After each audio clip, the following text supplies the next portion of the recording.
Hey all you hunters, welcome back to the channel. This is Hitakiri Singh, and this is the maximum damage output build you can create for a Longsword in the current state of Monster Hunter Wilds. And I'm going to do this video a little bit differently than I normally do. Normally I show some things and talk about it before I show the nitty gritty, but I'm going to go ahead and show the build for anyone that just wants to see it, test it out, know what the numbers are.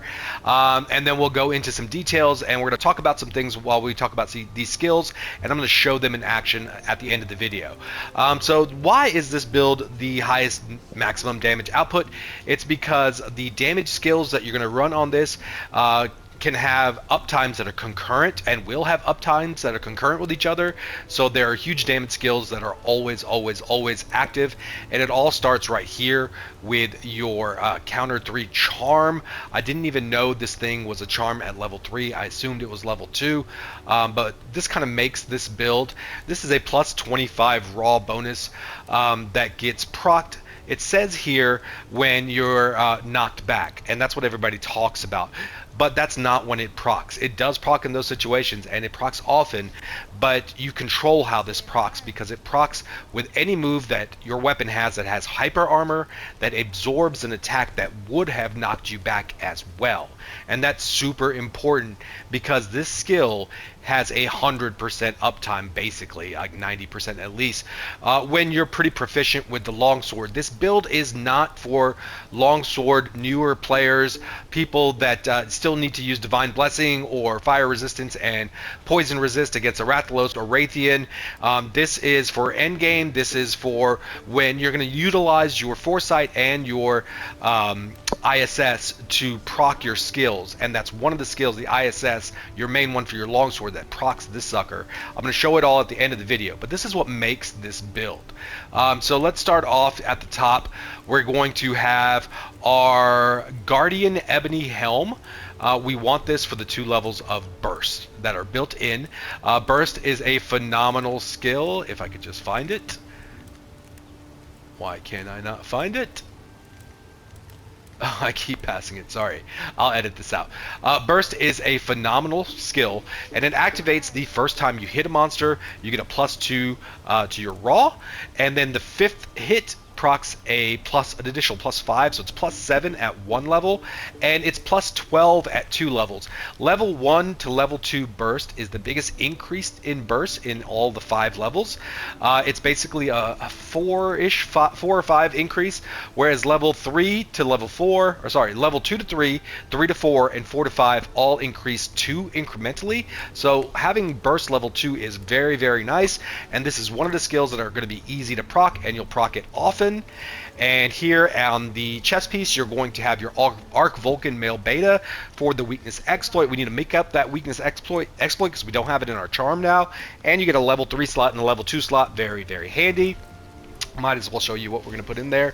We're going to put a Mighty Jewel in the helmet, a Mighty Jewel in the chest, and a counter attack jewel. This is going to give you Adrenaline Rush. This will proc a +10 raw boost every time you evade an attack.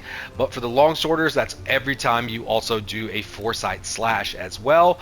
Now this skill, along with Counter Strike, have 2 very important properties, is that they last 45 seconds, but every time you do either of those skills, it resets the 45-second timer, and it continues. And I'm going to show this later in the video. You will not see Adrenaline Rush or Counter-Strike wear off. And there's notifications that always happen when these things proc and when they wear off. And I'll show you how it's delayed by doing these moves. And so this is now why everything is so important. You got your, let's go ahead and talk about the gore pieces. We have our... what is this? The Guardian Arc Veiled Vembraces for the Weakness Exploit 2, and the 3 1 slots, and in there we're going to put Quick Sheath. Get your Quick Sheath, you got to have that. And in your waist, you're going to have the Gore Beta. You're going to put a Tenderizer and a Mighty to maximize your maximum might, that 30% affinity, and your Tenderizer to get 30% affinity on the weak spots. Whatever it does for your wounds is great, but all that really matters to me is what am I getting off the weak spots, because you have to have a controlled style of play where you're always hitting weak spots as much as humanly possible, and that's going to be important to your weapon, which we're going to come back to right now too. The legs are going to be the Gore Greaves Thieves Beta, and you're going to have 1 level of antivirus and flinch free, which is always nice. Put 2 Sane Jewels in there to get your maximum antivirus. That's going to be 25% increase in affinity, plus 15 from the Gore set, plus 10 from the antivirus, and that's going to be important so you can have a base 85 affinity in just your build. You're going to have, eventually I'm going to have 5 in my weapon, but right now I have 10 because I don't have the best roll, and let's talk about that next. You're going to use your Artesian, whatever they're called, I don't know. I didn't get the best roll. The roll I got here was 1 sharpness, which I definitely want, but I want the rest attack. I got 1 extra affinity, which makes this doable, you know. But with the 1 sharpness, you're going to have 30 sharpness plus 20 in your base, and that's 50 sharpness. And then we want a Master's Touch deco because this grants an 80% chance of no sharpness loss while active. So when you're doing critical hits, you will have an 80% chance of not consuming any sharpness, and because you have a 95% in this, 90 when I have my perfect weapon, crit rate hits, you're barely going to lose sharpness, and then you're going to have your critical boost maxed out. I just have 2 level 3s because I hate wasting a level 2 slot in a level 3. Now concurrently, I had a weapon, this is not it because I replaced it, I dismantled it. I had a weapon that had 2 sharpness on, and if you have a weapon you have 2 sharpness on, then you can replace this with an attack boost 3, or if you really want to get spicy, you can try attack boost 5 with attack boost 3, but in my testing, especially with all the ticks in the affinity and damage that you're going to have, if you do have enough sharpness on your weapon, then you want to run crit boost 5, attack boost 3. And that's basically it. This is the build. We're going to, that's not the weapon. Oh, and also you want your paralysis weapon. Paralysis is a very important skill for DPS. It's better than any element. You're going to get 2 paralyzes per fight, and those 2 paralyzes, you're going to get enough damage on the monster that during those 2 paralyzes, you're going to do way more damage than you ever could if you had like a dragon element or even an element that the monster is weak to, since the element's not so strong in this game. So all those little ticks of damage that you're adding throughout the fight might be 1 to 2 to 3 on some hits, but when you get 2 paralysis, you're doing thousands of damage additional in those situations, and it just doesn't compare with anything else, any other element increasing your per hit damage. You want those 2 open windows that the paralysis are going to cause, and so much stuff happens after that, and we'll get into all of that as well. We talked about Master's Touch, weakness exploit, and that's the big thing, guys. That's what I'm talking about. Counter-Strike, Burst 2, and Adrenaline Rush, and your boost from your Gore are going to be near constantly having uptime. That's 57 raw that you're adding to this build, on top of whatever weapon that you get, and that's just more than anything you can put else on there. And the reason a lot of these other builds are wrong is they're just underestimating the uptime that these skills are going to be active, and when you do that, then you come to the conclusions that they do and the numbers that they do. But when you can keep these skills active, and it's not difficult at all, it's not difficult at all. In the video we're going to talk about that even more, but now I want to go, this is the gist of it. If you guys want to go ahead and try it, go ahead.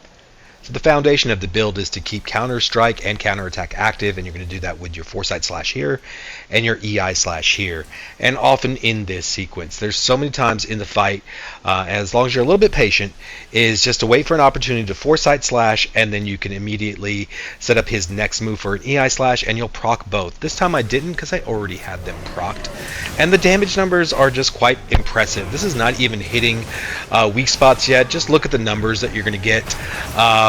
And they're just all chunky, juicy numbers, of course. And you know, burst, you're not going to have to work too hard to keep active. Your Gore bonus is always going to be active. So once you get those Foresight and ISSs in there, the rest is just golden after that. This is a mount with a nice chunky damage finisher. This sequence is nice because it's going to showcase a few things like your R2 triangles, and then it's going to start proccing the additional damage boosts and the crit hits, and those 3 hits can easily be above 400, 450 once everything is procced and working nicely. Triple digit helm breakers on the downswing of your helm breaker. Really juicy damage on multiple focus strikes for Longsword. That's something that I think Longsword's underutilized. This is another helm breaker with triple digits, 112 I believe. This one's like 117. The most I think I've seen is 125. But like I was saying, I think a lot of people underutilize, especially in red gauge, hitting 3, especially wounds at once. This is just 2. and the 2 wound pop damages come out to be about 300, 500, 585, sometimes approaching 600. When you get all 3, it's even more. This is why the paralysis is so important. He is leaving, he's going home, but we got him paralyzed, and now the entire squad is going to do huge damage. And this triple focus strike I do right now, the 3rd pop is like 936. I did the math. Just the focus strike was 2648.5, I believe. This is huge damage coming, and I have the corrupted mantle on right now. I forgot to make that point a second ago in the previous clip too. Once you add the corrupted mantle to this, the damage numbers are obscene and huge, and yes, that's a 936, including the 350s and the 580s. It's just tremendous damage. This is a mount finisher at 1430 with the corrupted mantle. That's insane. 1430. Yeah, so all your damage is going to be above and beyond with this build, better than anything else you can do, again, because all of those skills are active concurrently, and the uptime for all of the skills are easy to maintain. So 57 raw is going to constantly be on your build. Now you add all your affinity bonuses, 90% affinity, crit boost 5, do an additional 40% damage on the crit hits. So when these hits do crit, they're absolutely insane. I want to make this point right here. I'm going to let this clip roll out. I take a hit right there and proc counter strike, right? It's a 45-second buff. This clip is a minute and a half long, a little less. And I want to show you exactly where I re-proc counter strike, because you saw in the beginning of this clip that counter strike became active, and around the 45-second mark, nothing pops up. And it's because of right here. This Helmbreaker poke I do right here has iframes, or sorry, hyper armor. You can notice the top left. I'll slow it down a little bit later. Right here, after this, he does this lunge, and I do this poke. See my health get reduced a little bit for the hyper armor. That re-procced my counter strike. So now it didn't stop at 45 seconds. And at the end of the clip, I'm just curious now. I'm like, wow, I noticed that counter strike should have ended, and it didn't. So I didn't want to do another move like an ISS or something like that to re-proc counter strike. Like, I wanted to see when it ended, and it definitely is the case that when you do another move that procs counter strike, that it just continues the buff over and over again. And what most people aren't realizing is your ISS does it, your Helmbreaker poke does it, your Spirit Release Slash does it, and funny enough, even some of your focus strikes do it. This clip is right about to hit. There it goes after Malachor leaves. Damn you, Malachor. Counter strike debuffs, and yeah, that's it. This is my Helmbreaker poke. Right there you see that it activates counter strike, and I just want to show you again on the poke after this. Look at the health loss I lose from the hyper armor, and that's exactly what's happening. I should have been knocked out by that move, but I wasn't because of the hyper armor, but it still procs counter strike, and that's also going to work here, interestingly enough, with your focus strikes. This focus strike should have knocked me over the hit, but I take the hyper armor damage, and I don't think I actually re-proc it because I think it was already procced. But yeah, so all those reasons that you can proc these skills is why the uptime is damn near 100%, and this will be your highest damaging build. Let's close it out. I know what it's like right now. You guys are getting dumped on by all these content creators using clickbait type stuff and ultimate this and this is the best and blah blah blah. And I know I'm kind of doing it too, but I'll back it up. This video is about damage. My last video was the Ultimate God of Destruction build. That's very damaging, and I feel fitting of the title. And I just want to let you know that if I give you an interesting title, I will always deliver. And other than that, in the description of this video is a link to our squad, Zero Faints, and come join us. We are passionate hunters. We love Monster Hunter, other games too, FromSoft, Tekken, a few other things, and we just have a community of gamers, and we're tired of being in other communities where there's all this bullshit, basically racism, sexism, bullying, things that really detract from our awesome gaming experience to these games that we truly love. We are not part-time gamers. This is something that's a true passion of ours. So if you're looking for other hunters to come join and have the time of your life and learn the game, become better at it, or just, you're amazing and you want to hunt with other amazing hunters, then come join us here at Zero Faints. And yeah, that's about it. Thanks for joining me again. If you like this video, please like, comment, and subscribe. And in the future, I'm going to learn every weapon in this game. In fact, I'm going to do streams where my squad, they're going to teach me their mains and their builds, and this is going to be top tier meta stuff, basically, guys. A lot of these guys are speedrunners. Some of them are the best of the best with world record time holders, and we have like beginners and everyone in between. So come join us. I hope you enjoyed this video, and I will have others coming out very soon.